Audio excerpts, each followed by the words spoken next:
भारत में आज श्रम और श्रमजीवियों के सम्मान की एक संस्कृति बन रही है, एक परंपरा पुनर्जीवित हो रही है।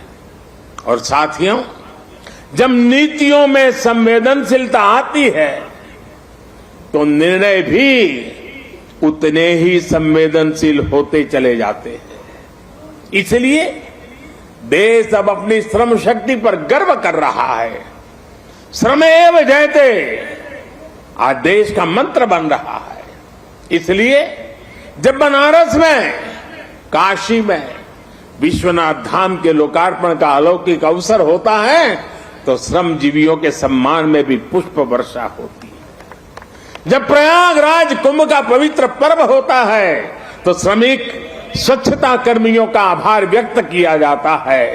अभी कुछ दिन पहले ही देश को स्वदेशी विमान वाहक युद्धपोत आईएनएस विक्रांत मिला है। मुझे तब भी आईएनएस विक्रांत के निर्माण में दिन रात काम करने वाले श्रमिक भाई बहनों और उनके परिवारों से मिलने का अवसर मिला था।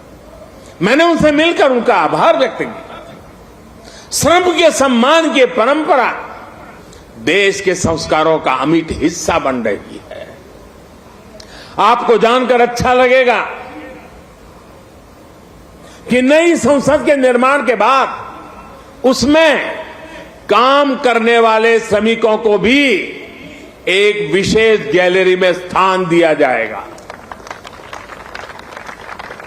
ये गैलरी आने वाली पीढ़ियों को भी ये याद दिलाएगी कि लोकतंत्र की नींव में एक और संविधान है तो दूसरी ओर श्रमिकों का योगदान भी है।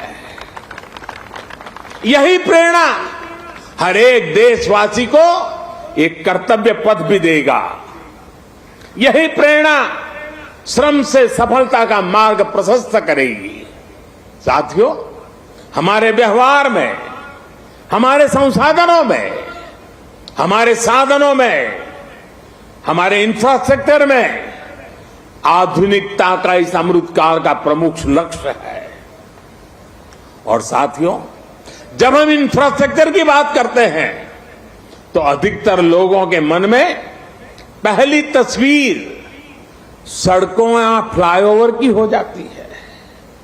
लेकिन आधुनिक होते भारत में इंफ्रास्ट्रक्चर का विस्तार उससे भी बहुत बड़ा है, उसके बहुत पहलू है।